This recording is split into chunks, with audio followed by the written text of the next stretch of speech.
प्यार से विश्वास तक शिक्षा का नया अध्याय। स्वागत है आपका दामोदर यूनिवर्सिटी में। From thought to believe, a new chapter of education. Welcome to Damodar university. Hey everyone, मैं स्मृति झा, आपकी डिजिटल मेंटर। आज हम साइंस के chapter number 2 is matter around us इसका जो एग्जाम्पलर वाली बुक है हमारी एनसीईआरटी की, एग्जाम्पलर बुक के जो क्वेश्चंस हैं उनको सॉल्व करते हैं। आइए स्टार्ट करें।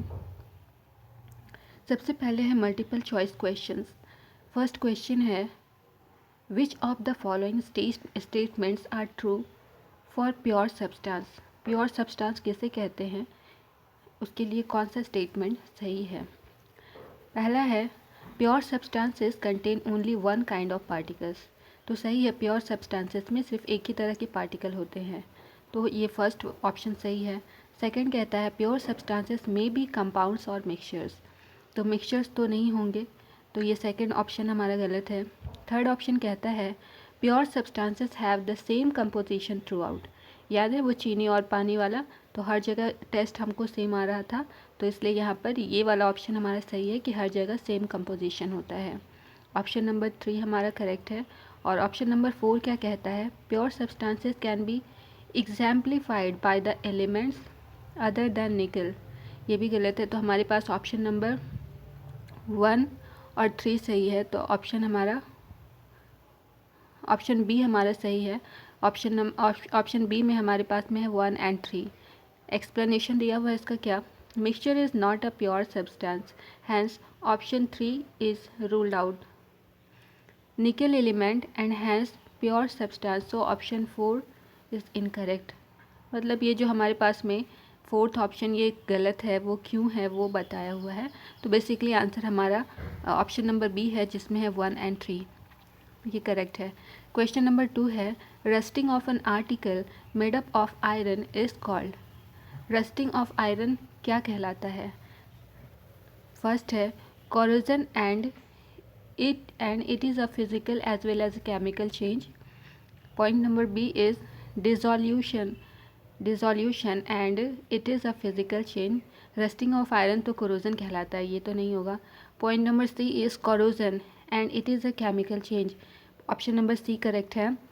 ऑप्शन नंबर डी क्या कहता है, इसे भी देख लेते हैं, dissolution and it is a chemical change. ये नहीं होगा, ऑप्शन नंबर सी आपका करेक्ट आंसर है, corrosion and it is a chemical change. Explanation में क्या है, rusting of iron is a chemical change and it leads to corrosion। Chemical change है और corrosion इससे होता है, यानी जंग लग जाता है हमारे लोहे के ऊपर में। Question number 3 is a mixture of sulphur and carbon disulphate is. इसे क्या कहते हैं, ये एक होमोजीनियस सॉल्यूशन है। ऑप्शन नंबर डी इसका करेक्ट आंसर है, homogeneous and does not show Tyndall effect. Mixture of sulphur and carbon dioxide, ये टिंडल इफेक्ट शो नहीं करेगा और ये एक होमोजीनियस सॉल्यूशन है। एक्सप्लेनेशन में क्या है देख लेते हैं। ऑप्शन नंबर डी करेक्ट है। एक्सप्लेनेशन कहता है, solution is a homogeneous mixture and does not show any Tyndall effect and suspension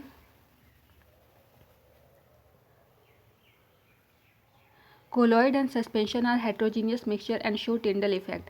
तो कोलॉइड और सस्पेंशन हमारा हेट्रोजीनियस मिक्सचर होता है और ये टिंडल इफेक्ट शो करता है, जबकि हमारे पास में जो क्वेश्चन है ये होमोजीनियस मिक्सचर है, इसी वजह से ये टिंडल इफेक्ट शो किया।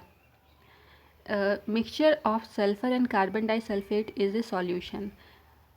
ठीक है, तो सॉल्यूशन कौन सा है इसमें ये बताया हुआ है। आगे है question number 4, tincture of iodine has antiseptic properties.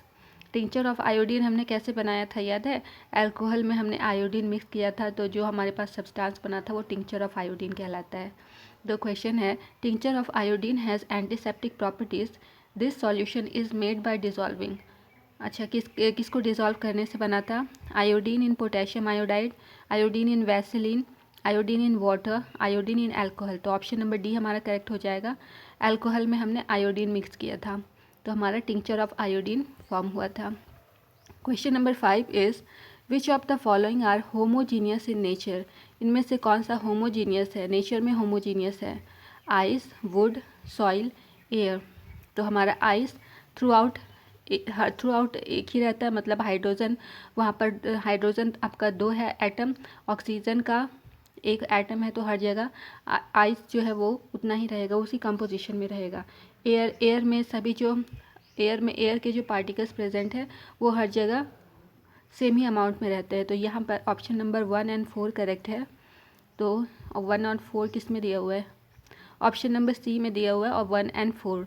Explanation में क्या लिखा हुआ है? Soil is a heterogeneous mixture and wood too has a heterogeneous composition. Soil एक हेट्रोजीनियस मिक्सचर है और जो लकड़ी है वो भी हेट्रोजीनियस मिक्सचर होता है। Question number 6 is which of the following are physical changes? इनमें से कौन सा फिजिकल चेंज है? Melting of iron metal. Melting of iron metal, iron metal आपका मेल्ट हो रहा है, तो ये फिजिकल चेंज है, किसी तरह का नया सब्सटेंस नहीं बना, इसीलिए ये फिजिकल चेंज है। नेक्स्ट है रस्टिंग ऑफ आयरन। आयरन में रस्ट लग गया, जंग लग गया, तो यहाँ पर एक नया सब्सटेंस बन गया, तो ये हमारा केमिकल चेंज है, ये हमारा फिजिकल नहीं हो गया। तो ऑप्शन 2 जहाँ पर होगा वो तो आंसर नहीं है। ऑप्शन 3 है bending of an iron rod. Iron rod को बेंड किए हैं, तो कुछ नया सब्सटेंस नहीं बना है, बस उसका चेंज हो गया, स्टेट चेंज हो गया है, तो ये हमारा हो गया। और 4th नंबर है drawing a wire of iron metal. Iron metal का आपने उसको खींच करके उसका वायर बना दिया है, तो ये भी फिजिकल चेंज। तो हमारा ऑप्शन 1, 3 और 4 करेक्ट है। ऑप्शन नंबर सी में दिया हुआ है 1, 3 एंड 4, तो ऑप्शन नंबर सी हमारा करेक्ट है। एक्सप्लेनेशन में लिखा हुआ है a new substance is formed only in case of rusting of iron, in all other cases no new substances is formed and hence they are physical changes. तो सिर्फ rusting of iron में new substance बन रहा है, बाकी किसी में भी नया सब्सटेंस नहीं बन रहा है, इसीलिए ऑप्शन नंबर सी हमारा करेक्ट आंसर हो जाएगा। Question number 7 is which of the following are chemical changes? इनमें से कौन सा केमिकल चेंज है?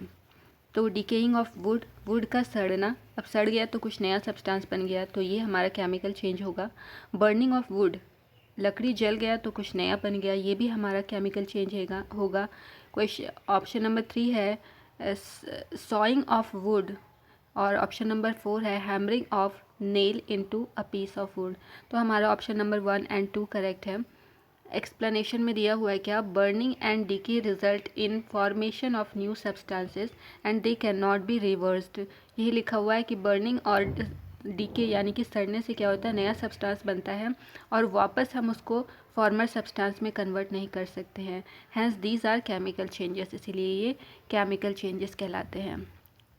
क्वेश्चन नंबर 8 है two substances A and B were made to react to form a third substance A to B according to the following reaction. हमारे पास दो substance है ए और बी, इनसे नया सब्सटेंस नया हमारे पास में प्रोडक्ट मिला है A to B. Which of the following statements concerning this reaction are incorrect? इनमें से कौन सा इनकरेक्ट है? Option number 1 is the product A to B shows the properties of substances A and B.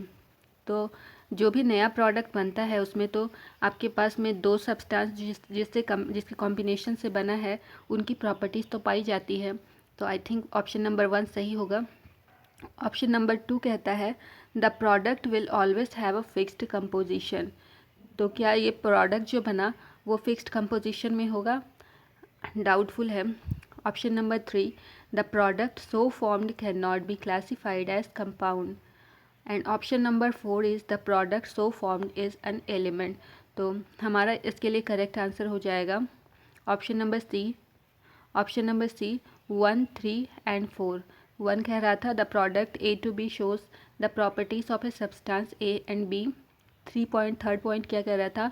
The product so formed can not be classified as compound and 4th point कह रहा था the product so formed is an element. ये answer हमारा option number C. Question number 9 is two chemical species A X and Y combine together to form a product P which contains both X and Y। दो आपके पास में substances है X और Y और combine करने से आपके पास प्रोडक्ट P मिला है। X and Y can not be broken down into simpler substances by simple chemical reaction. Simple chemical reaction से आप इसको छोटे और इससे सिंपल सब्सटेंस में X और Y को कन्वर्ट नहीं कर सकते हैं। Which of the following concerning the species X and Y are and P are correct? इनमें से कौन सा करेक्ट है ये बताना है। Option number 1 is P is compound, P is compound, compound है, सही है। ऑप्शन नंबर 2 कहता है X and Y are compound, X और वाई अगर कंपाउंड होते तो फिर इसको हमको ऐड करने की आवश्यकता यहाँ नहीं थी। तो हमारे यहाँ पर ऑप्शन नंबर डी करेक्ट हो जाएगा। ऑप्शन नंबर डी है 1, 3 एंड 4। 1 है P is a compound, third कहता है X and Y are elements, and fourth कहता है P has a fixed proportion. ये हमारा option number D correct answer है। नेक्स्ट, तो यहाँ पर हमारे शॉर्ट क्वेश्चंस यहाँ पर कंप्लीट होते हैं। नेक्स्ट है एमसीक्यू टाइप के क्वेश्चंस हमने यहाँ पर कंप्लीट किए। नेक्स्ट क्लास में हम देखेंगे short question, short answer type questions. तो आज के लिए इतना ही, मिलते हैं अगले क्लास में। कोई भी डाउट हो तो डीयू के कमेंट सेक्शन में ज़रूर पूछिए, मैं हर एक लर्नर को रिप्लाई देने की कोशिश करूँगी। Okay then, keep learning, keep growing only at DU. मिलते हैं अगली क्लास में एक नए टॉपिक के साथ। Bye bye.